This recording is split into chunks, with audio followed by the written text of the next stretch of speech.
Olá, meus queridos, espero que sejam todos bem. Sejam bem-vindos a mais um vídeo aqui no canal. Dessa vez, comentando notícias, giro de notícias. Simulador de escravidão escancara os problemas do Google. Dois pontos: dinheiro e falta de controle. Jogo que coloca o usuário como senhor de engenho não apenas foi liberado, como também gerou dinheiro real à Big Tech e aos desenvolvedores com anúncios. Notícia lá do Intercept Brasil, matéria escrita por Paulo Victor Ribeiro.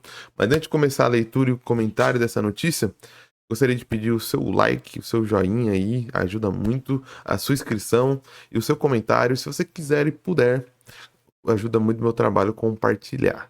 Então o objetivo aqui é a gente ler a notícia junto e conversar um pouco sobre esse assunto, continuar esse assunto que eu tenho abordado aqui no canal e que é de fundamental importância para nossa sociedade, que é o racismo, né? Já fiz um vídeo aqui sobre a questão das piadas do Léo Lins, um vídeo aqui também sobre a questão do Vini Júnior, a gente reagiu, né, aqui no canal sobre um documentário lá do Peleja falando sobre o Vinícius Júnior. E agora eu achei essa notícia muito interessante e muito importante de trazer aqui no canal, notícia lá do Intercept. A escravidão no Brasil é o tema do jogo, abre aspas, simulador de escravidão, desenvolvido para aparelhos de celular e disponível para download no Google Play, loja de aplicativo da plataforma que abastece o dispositivo Android. Nele, o jogador age como um senhor de engenho e negocia a compra e venda de negros escravizados, precisando cumprir tarefas como treiná-los, alimentá-los e desenvolver tecnologia para que evoluam em até 3 anos, isto é, gerem mais lucros. O desenvolvimento foi da Magnus Game e ficou disponível na Google Play em 20 de abril deste ano. A empresa é um estúdio russo que possui outros 14 jogos na loja do Google. Todos eles são classificados como estratégia ou simulação. No simulador de escravidão, o jogo é ambientado no ano 1600, quando o Brasil ainda era uma colônia de Portugal e tinha no tráfico negreiro uma das suas principais atividades econômicas. Lá, o jogador é orientado a contratar guardas para fiscalizar os escravizados. O próprio jogo alerta que eles podem fugir ou começar uma rebelião. Logo no começo, uma mensagem avisa, abre aspas, se os escravos iniciarem uma rebelião, os guardas tentarão suprimi-la. Parte dos que querem fugir também se juntará aos rebeldes. Se os guardas conseguirem suprimir a rebelião, alguns dos escravos morrerão. Se os rebeldes vencerem, muitos dos escravos escaparão. E não tem nem palavras, né, para falar sobre todo esse processo. Primeiro, acho que começa já da produção de um jogo desse nível, né? Voltando naquele assunto do meu vídeo que eu falei sobre o Léo Lins, a questão desse jogo ter sido lançado é problemático, porque quer dizer que a Google Play ele não tem nenhum tipo de fiscalização, ou a fiscalização é muito branda, porque é lógico, a Google, as Big Techs, elas têm um algoritmo que não é trabalho humano, né? Mas a gente espera que esse algoritmo ele sirva para peneirar e pegar algumas palavras-chave, alguns termos-chaves e jogar dentro de uma análise, né? E é o que eles fazem, muitas vezes de maneira errada, muitos YouTubers reclamam disso, para análise humana, né? Então, quando bate, porque quando você vai colocar você não coloca direto na Play Store, né?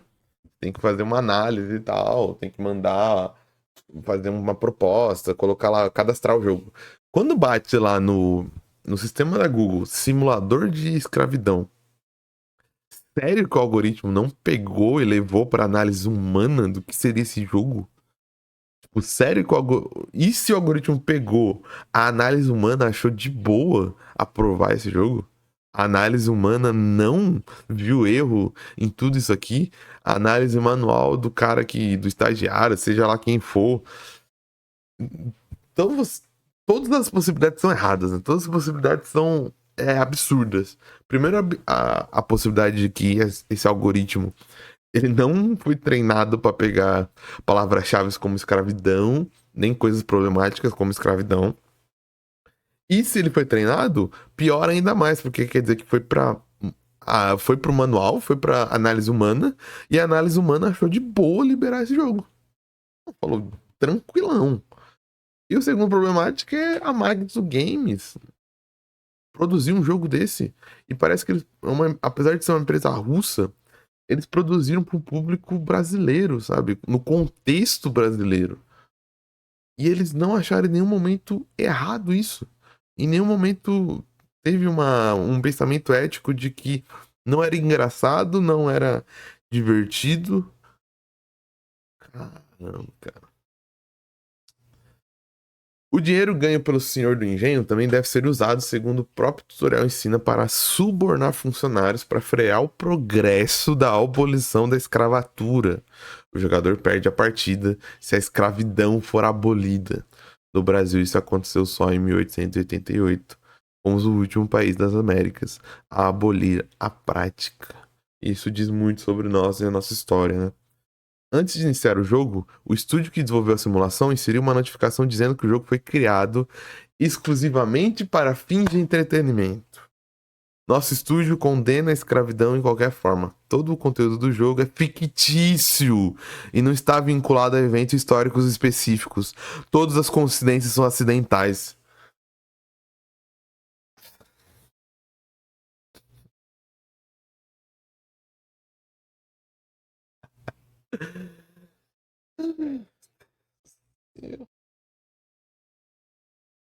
Não é possível.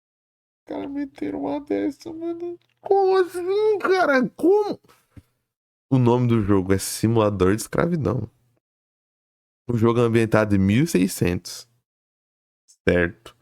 O jogo fala de rebeldes. O jogo fala de guardas, que são os caras. Esqueci, eu tô perdendo até a capacidade de proferir palavras. Rebeldes é o que, senão realidade de quilombos? Senão os escravos que eram os guardas não é nada mais do que os capatazes, que eram. Como assim não é baseado na realidade, cara? Isso. Pô, é baseado na realidade russa, né? Não está vindo. Todo o conteúdo do jogo é fictício. Fictício. E não está vinculado a eventos históricos específicos, não. Não tá. Não tá. É fake. A escravidão foi fake news. Mano, essa história é absurdo atrás de absurdo. Absurdo o estúdio que fez, absurdo essa desculpa, absurdo a Google deixar lançar, absurdo ficar tanto tempo na loja do Google, absurdo a Google monetizar. Mano, tem 100 crimes envolvidos no lançamento desse jogo. No mínimo. Chutando baixo. Apesar de desenvolvido por russos, o jogo recria o cenário da escravidão que devastou por séculos países da costa africana. São colocados 3 tipos de escravos. Não foi baseado em. É ficção. É ficção, tá bom? Esses 3 trabalhos escravos a gente inventou da nossa cabeça. Os trabalhadores, representados por homens negros, acorrentados pela mão, pés e pescoço. Os gladiadores, homens negros de pele mais clara com espada na mão.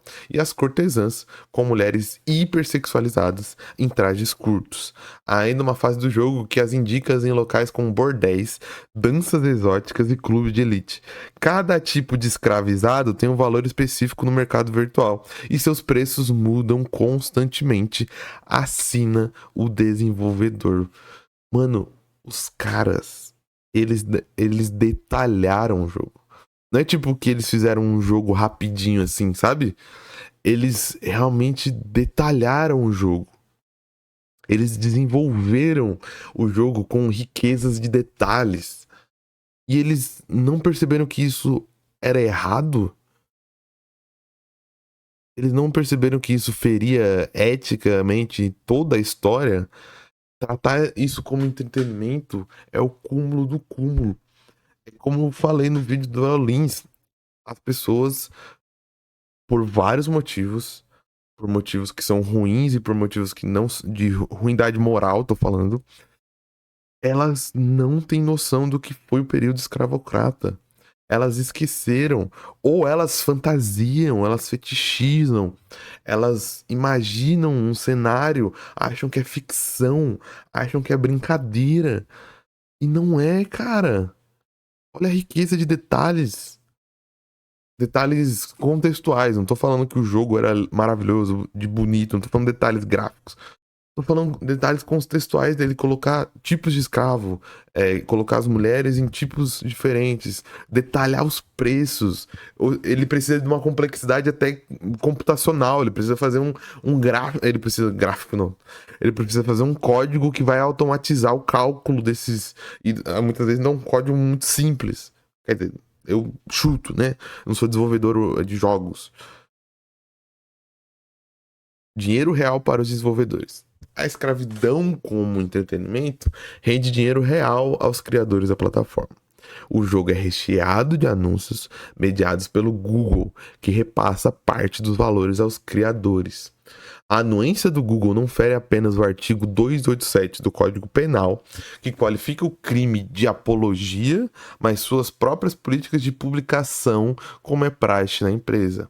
É proibido, segundo a companhia, a publicação de jogos ou aplicativos que promovam a violência ou incitem o ódio contra os indivíduos ou grupos com base em raça ou origem étnica, ou outras características associadas à discriminação sistêmica ou marginalização. A política da plataforma também proíbe jogos que, abre aspas, retratem ou promovam violência gratuita ou outras atividades perigosas. Ou, abre aspas, apps que lucrem com ou sejam insensíveis a um evento sensível com impacto social, cultura ou político significativo. Nada disso foi levado em consideração ao manter disponível ao público um jogo que retrata, inclusive com violência física, o horror da escravidão. O Google ainda aponta em suas políticas de, abre aspas, conteúdo prejudicial a crianças, que não são permitidas, apps com violência e sangue excessivo, ou apps que retratam ou incentivam atividades nocivas e perigosas. O jogo, que possui mais de 1.000 downloads, é de classificação livre. De novo, ou o algoritmo do Google tá de sacanagem, e a gente precisa o quanto antes aprovar leis de regulamentação para as Big Techs, ou a analisação humana do Google tá mais de sacanagem ainda. E os dois cenários estão horríveis. Não é possível que a gente não consiga discutir a regulamentação desses órgãos, porque caramba, sabe? E esse é só um exemplo de 1.000 exemplos que a gente pode utilizar para falar sobre regulamentação dessas plataformas. Das plataformas, certo? Não do usuário, não de censurar o usuário, não da expressão do usuário, porque confundem muito isso. Não se está falando se. Não estou falando da regulamentação do usuário, certo? Estou falando da regulamentação da plataforma. A plataforma não pode fazer coisas como essa e sair ilesa e falar que não. Os caras aí que fez o jogo, a culpa é deles. Mas você permitiu. Você deixou o jogo sair. Você botou anúncio, você ganhou dinheiro. Você ganhou dinheiro com um jogo sobre escravidão. Certo? Ah, pro Google isso é nada. Não importa o valor, não importa que a escravidão foi monetizada, entende? Tá ligado? Tá ligado que a escravidão foi por um tempo monetização pro Google. Passou anúncio num jogo sobre escravidão. A lente do meu óculos até caiu. Continuando, questionado no Twitter sobre a manutenção do jogo em sua plataforma, o perfil do Google Play respondeu que entende a preocupação do usuário que fez a publicação e que trata as denúncias muito seriamente.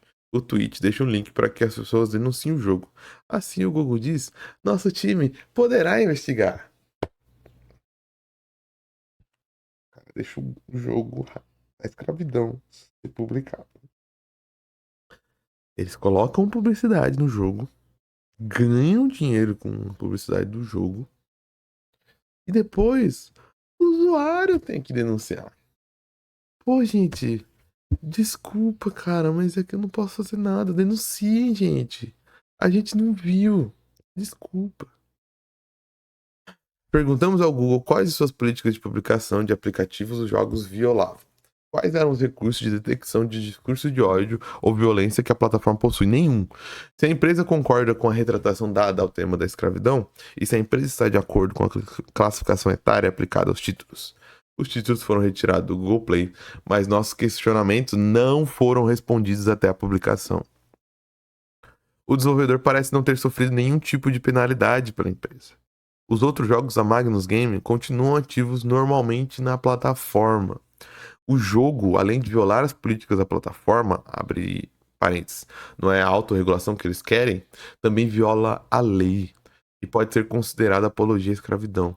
Ficou mais de um mês no ar, foi baixado mais de 1000 vezes, tinha classificação livre, ou seja, poderia ser jogado por crianças de 6 anos e era liberado para rodar anúncios, ou seja, gerar dinheiro para o Google e para o desenvolvedor, que aliás continua com outros jogos na plataforma. E esse é um aplicativo que a gente descobriu. Quantos outros aplicativos problemáticos não porque isso abre precedente. Quantos outros aplicativos problemáticos não estão passando pelo algoritmo, pela verificação manual e estão sendo monetizados e o Google tá ganhando dinheiro, vai saber com que? Aplicativo que infecta seu celular, aplicativo, sei lá, que minera criptomoeda, sei lá, eu tô só jogando no ar aqui, não quero dizer nada, mas é que passar uma. Isso é uma questão que não deveria passar de jeito nenhum, certo? É uma questão altamente problemática e passou. Então imagine coisas que não são tão problemáticas ou coisas que estão escondidas, maliciosas e que passam. Que tipo de punição um desenvolvedor racista deve enfrentar? Isso é uma plataforma que foi conveniente com esse tipo de aplicativo. E se ninguém tivesse chamado atenção para o jogo? Por quanto tempo ele continuaria rendendo cliques, downloads e resenhas positivas de outros racistas na plataforma? Não à toa, o caso foi usado pelos defensores da PL 2630, o PL da fake news. Inclusive que esse é um nome, já foi falado sobre isso, esse é um nome muito ruim, porque não é isso dá a entender que é um nome que vai de conta com o usuário. Não é a PL, o foco dela é a plataforma, são as Big Techs. Para chamar a atenção para a necessidade da regulação das redes, abre aspas. A própria existência de algo tão bizarro à disposição nas plataformas mostra a urgência de regulação do ambiente digital. Disse o deputado Orlando Silva, do PCdoB, relator do projeto. Ele também afirmou que entrará com uma representação no Ministério Público por crime de racismo, prometendo levar o caso até as últimas consequências, de preferência a prisão dos responsáveis. Olha esse dado. Todos os dias, os milhões de brasileiros são impactados pelo trabalho do Intercept. Ah, não, aqui é propaganda? Eu pensei que era continuar do texto. Ah, já acabou? Eu pensei que era a continuação do texto. Mas se você quiser, aí, assina o Intercept. Assina o Intercept, acabou o texto e eu nem tinha reparado. Eu estou tão revoltado com esse assunto, um assunto recente, né? Eu tinha, eu tinha sabido desse simulador, mas eu não tinha lido algo sobre isso. A matéria é de dia 24 de maio, né? Eu tô gravando hoje dia 31, faz uma semaninha da matéria, uma semana desse caso. Mas eu achei interessante trazer pro canal porque eu só vi a matéria agora. Eu acho que muitas pessoas não viram ainda essa matéria. Eu acho que ela traz reflexões muito importantes. E traz um argumento ainda mais sobre a questão do Léo Lins, a questão do Vini Júnior, a questão de que o racismo no Brasil ainda precisa ser passado a limpo. A gente precisa conversar sobre isso e entender que racismo não é só uma ofensa pessoal, não é sobre xingamento só da cor de pele, é também um sistema onde somos criados, onde somos estruturados, onde as instituições brasileiras são criadas, onde as empresas de tecnologia são criadas, onde as empresas de jogos são criadas, e esse racismo constitui o pensamento dessas milhões de pessoas. E a gente tem que trabalhar juntos para quebrar esse racismo coletivamente, não só individualmente, mas também coletivamente. Se você gostou do conteúdo, gostou desse vídeo, não se esqueça de deixar o like, me ajuda muito, não se esqueça de compartilhar, não se esqueça de se inscrever no canal. Eu vou ficando por aqui e até a próxima.